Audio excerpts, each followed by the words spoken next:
Hello guys.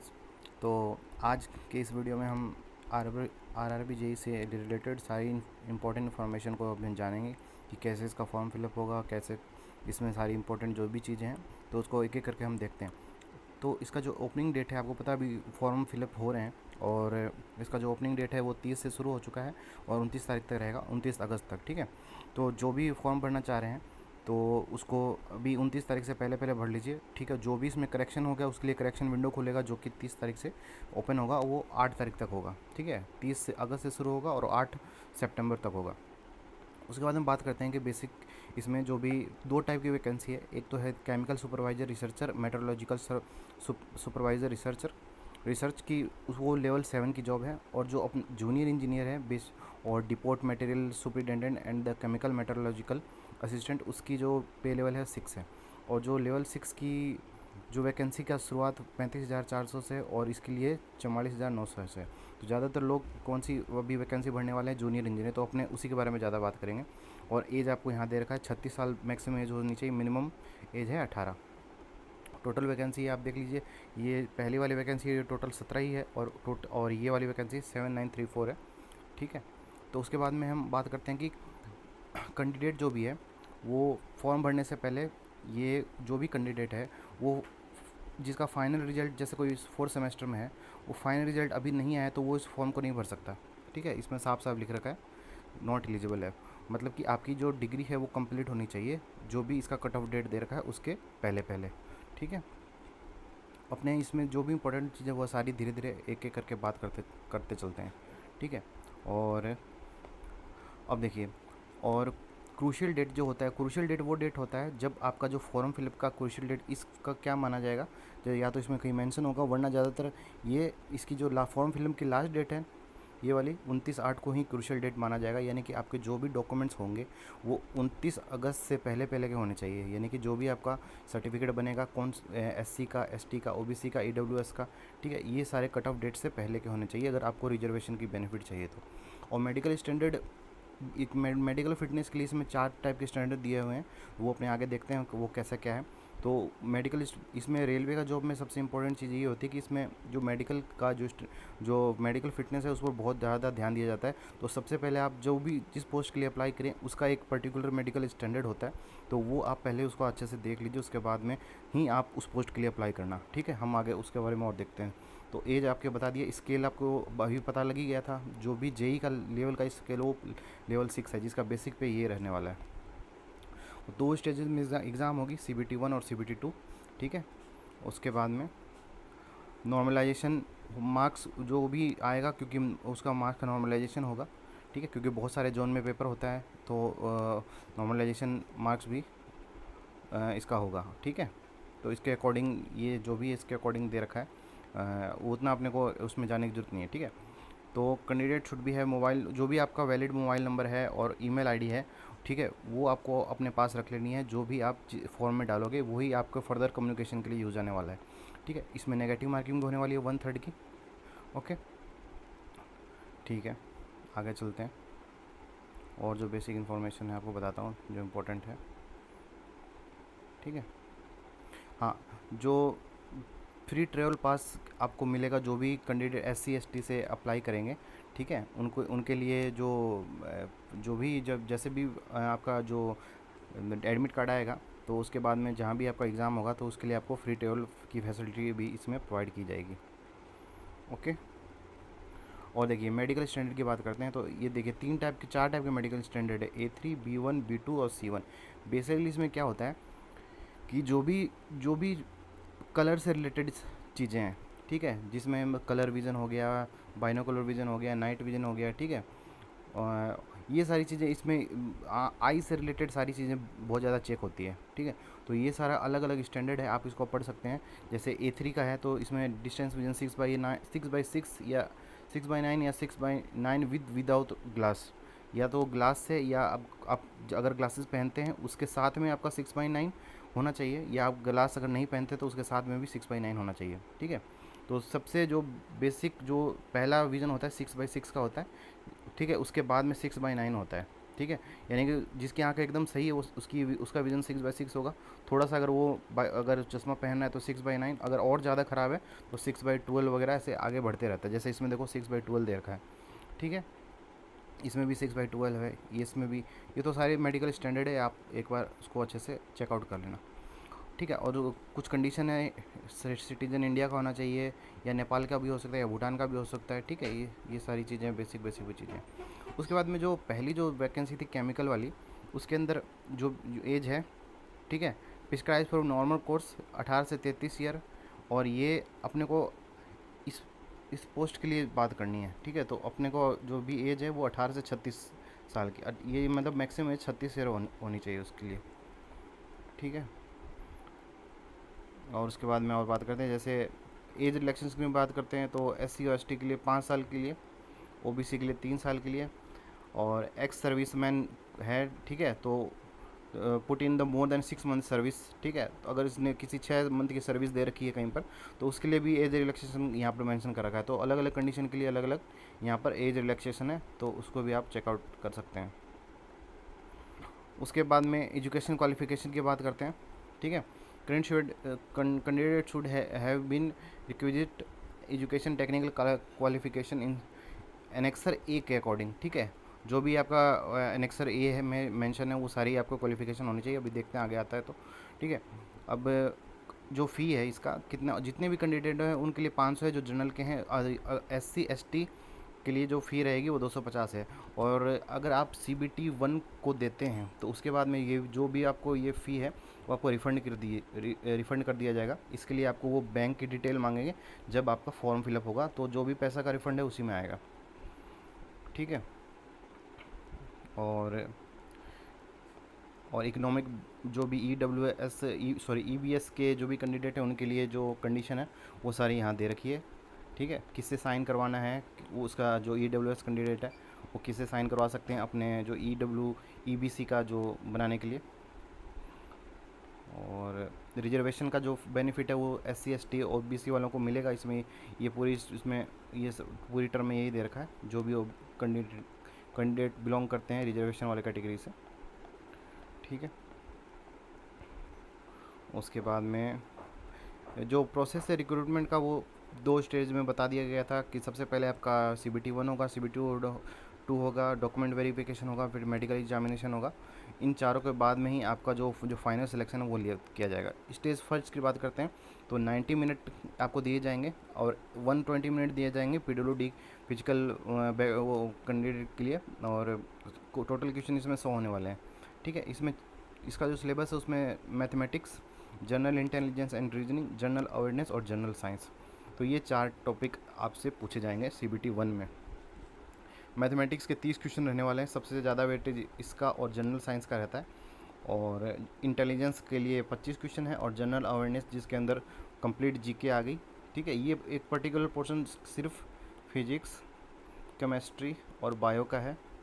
और ये इसमें आपका सारा करंट अफेयर और फिजिक और जो भी वो जितने भी अदर सब्जेक्ट हैं जैसे जियोग्राफी हो गया, पॉलिटी हो गया, इकोनॉमी हो गया, वो सारे इसी में शामिल है। तो ठीक है, तो आप देख सकते हैं कि जनरल साइंस का जो वेटेज है वो काफ़ी ज़्यादा है, तो आपको इस पर अच्छे से फोकस करना है।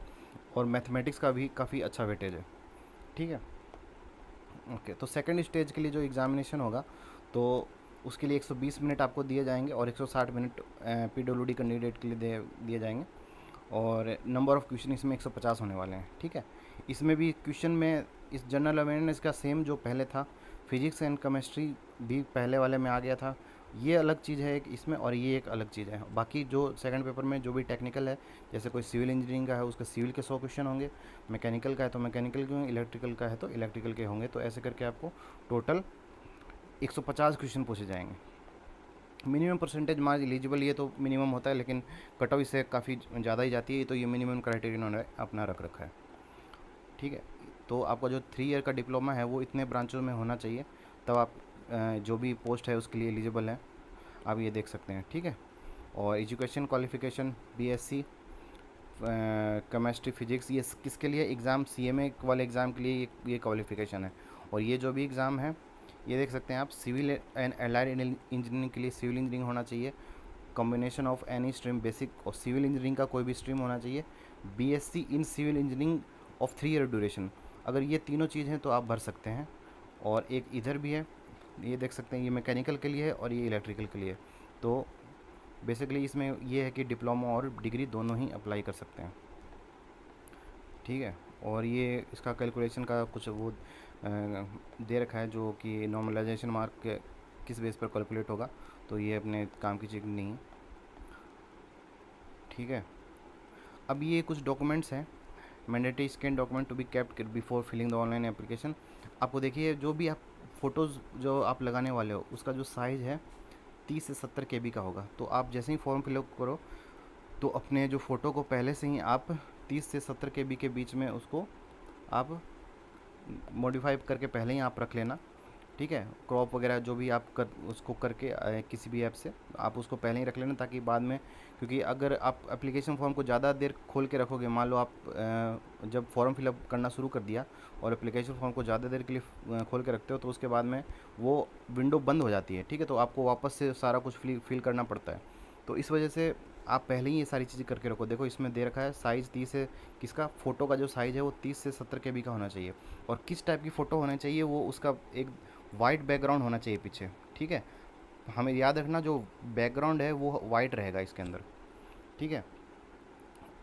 और जो भी कैंडिडेट ये फ़ोटो जो डालेंगे, सेम फ़ोटो उसकी 12 उस फ़ोटो की सेम 12 कॉपी आपको अपने पास रखनी है, जो कि आपको आगे वाले जो भी सिलेक्शन के बाद वाले प्रोसेस है वहाँ काम आएगी, ठीक है। और जो फ़ोटो होगी JPEG फाइल में होनी चाहिए।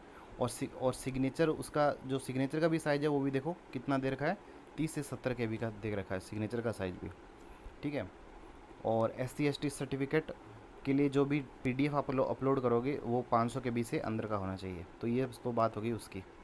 और इतने आप जोन से अप्लाई कर सकते हो। ये तो आपको इसके बारे में तो आइडिया आपको आगे लगेगा कि आपको कौन से जोन से अप्लाई करना है, कौन से जोन से नहीं करना, किस में ज़्यादा भीड़ रहने वाली है, वो उसके बाद में हम आगे आने वाली वीडियो में करेंगे, ठीक है। उसके बाद में ये एक बात यहाँ लिख रखा है कि all the communication regarding the important selection process shall be advise through the concern RRB official website. अगर आपने मुंबई से भरा तो उसकी सारी डिटेल मुंबई से, मालदा से भरा तो सारी डिटेल मालदा से, तो इस टाइप से आपको उसके रिगार्डिंग इन्फॉर्मेशन मिलेगी। इसमें ये मैंने पहले बता चुका है, जो आपका जो मोबाइल नंबर होगा, ईमेल आईडी होगी, उससे ही आपको कम्युनिकेट किया जाएगा, ठीक है। और RRB will not entertain any request change to mobile number. अगर आपने जो मोबाइल नंबर और जो वो डाल दिया है वो आपका आगे तक वही रहेगा, आप आगे जाके उसको चेंज नहीं कर सकते। अब कुछ गाइडलाइंस है submission of online application. Candidate must fill online application with correct information. Applicant will not be able to make correction online application, ठीक है। करेक्शन विंडो जब खुलेगा उसके बाद ही आप उसको करेक्ट कर पाओगे, ठीक है, उससे पहले नहीं। मीडियम ऑफ एग्जामिनेशन इंग्लिश, उसमें फॉर्म जब फिलअप होगा तो उसमें सारा कुछ दे रखा होगा।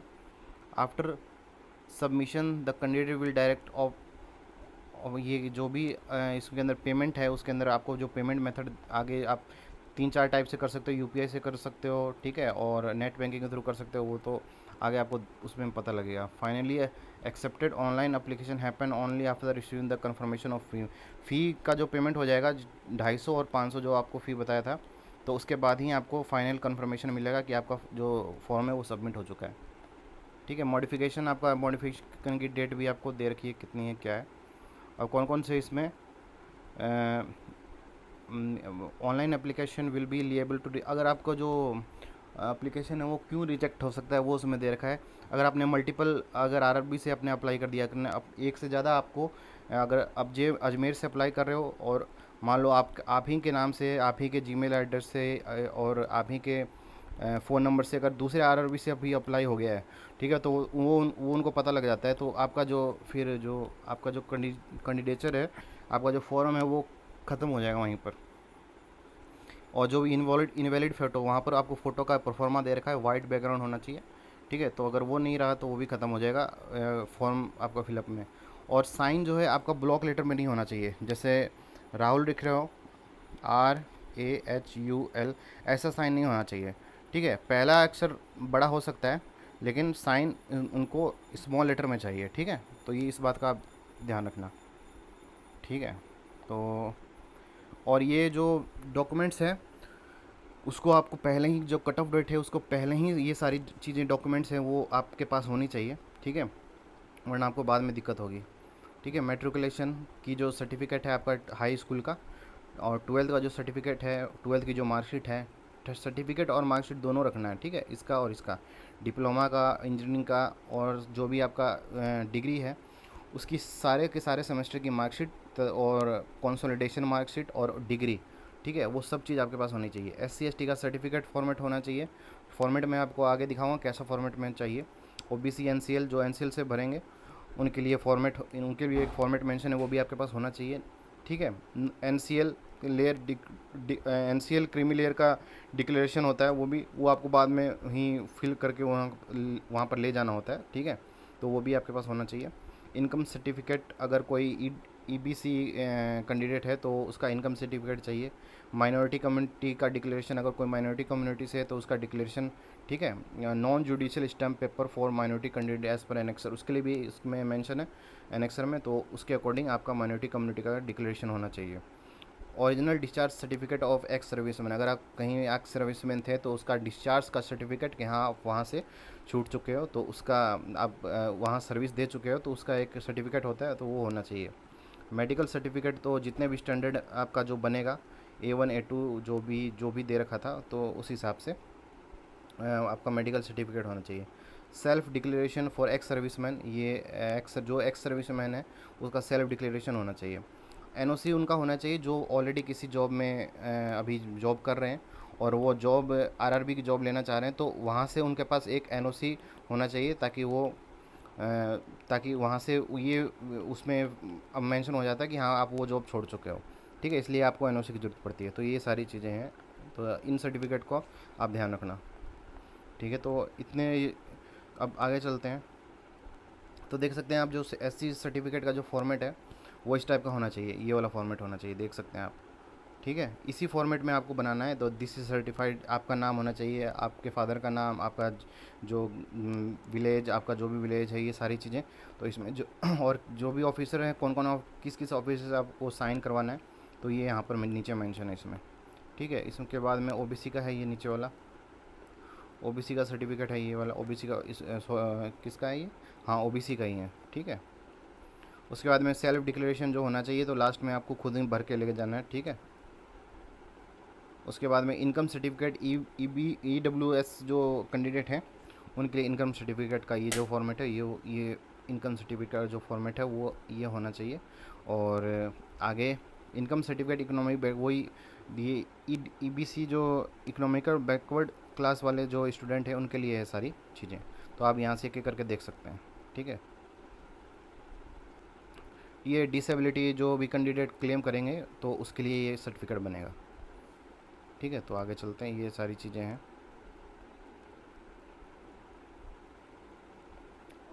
तो अब बेसिक ये जो आपका जो सिलेबस है वो सिलेबस आप इसमें PDF को खोल के अपने आराम से इस सिलेबस को आप देख सकते हैं, ठीक है। और देखिए उसके बाद में जो पोस्ट है, ये सारी चीज़ें, अब आपको क्या करना है कि जैसे ही आप जब फॉर्म फिलअप करोगे तो सारी की सारी आपको ध्यान रखना, ये जो इधर कैटेगरी नंबर मेंशन है इसको आपको देखकर इसको आपको देखकर ही सारी चीज़ें फिल करनी है, ठीक है। उसके बाद में आपको देखना है कि वहाँ पर आप जहाँ जिस जोन से भर रहे हो वहाँ पर उस जिस कैटेगरी के आप हो वहाँ पर वो वैकेंसी है भी या नहीं, तो आप यहाँ से आपको वापस चेक करना पड़ेगा, ठीक है। ये तो मेडिकल स्टैंडर्ड के बारे में दे रखा देगा कि कौन से जॉब के लिए जूनियर इंजीनियर अगर वर्क्स में कोई काम कर रहा है तो उसके लिए मेडिकल स्टैंडर्ड उसका C1 का होना चाहिए, जो अपने ऊपर बात की है। और अगर कोई वर्क्स और रिसर्च दोनों में काम करेगा तो उसका लिए B1 का होना चाहिए, ठीक है। तो ऐसे ही PV के लिए एक स्टैंडर्ड होगा, तो ऐसे सारी चीज़ें आपको ध्यान से, बहुत ज़्यादा ध्यान से फॉर्म भरने की ज़रूरत है, ओके, ठीक है। अब जैसे ये देखिए, अब जब आप फॉर्म, वहाँ आगे मैं आपको दिखाऊंगा अभी, जैसे आप फॉर्म फिलअप करोगे तो उसमें आपको बहुत सारे ऑप्शन मिलेंगे, जैसे कैटेगरी 10, कैटेगरी 12, कैटेगरी 14।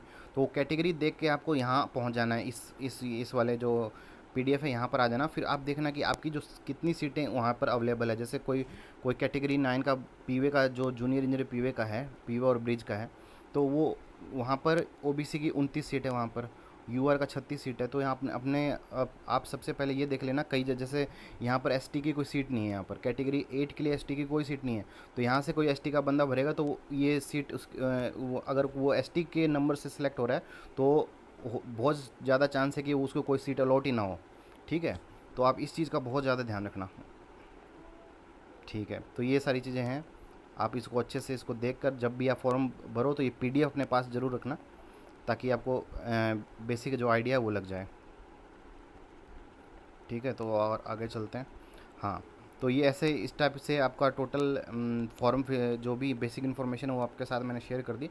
और अब जो है, अब देखिए ये एक साथ ही ये पूरा पीडीएफ दे रखा है। ठीक है, तो इसमें देख सकते हैं आप जितने भी जोन है, टोटल कितने जोन है, 21 जोन है। 21 जोन में कहाँ पर कितनी वैकेंसी है, सिविल इंजीनियर की, इलेक्ट्रिकल इंजीनियरिंग की और मैकेनिकल की। तो आप देख सकते हैं सबसे ज़्यादा जो वैकेंसी आई है अभी सिविल इंजीनियरिंग में। ठीक है, तो वो कितनी है, मुंबई में आई है सबसे ज़्यादा वैकेंसी, मुंबई में। ठीक है, उसके बाद में अजमेर में भी ज़्यादा है। ठीक है, अहमदाबाद में भी ठीक ठाक है और भोपाल में भी है। तो आप ऐसे करके सारी चीज़ें देखो, सिकंदराबाद में भी कितनी ज़्यादा वैकेंसी है। तो टोटल 3145 वैकेंसी सिविल से है। मैकेनिकल से कितनी है, 1438 और 1707 किसकी है, इलेक्ट्रिकल की।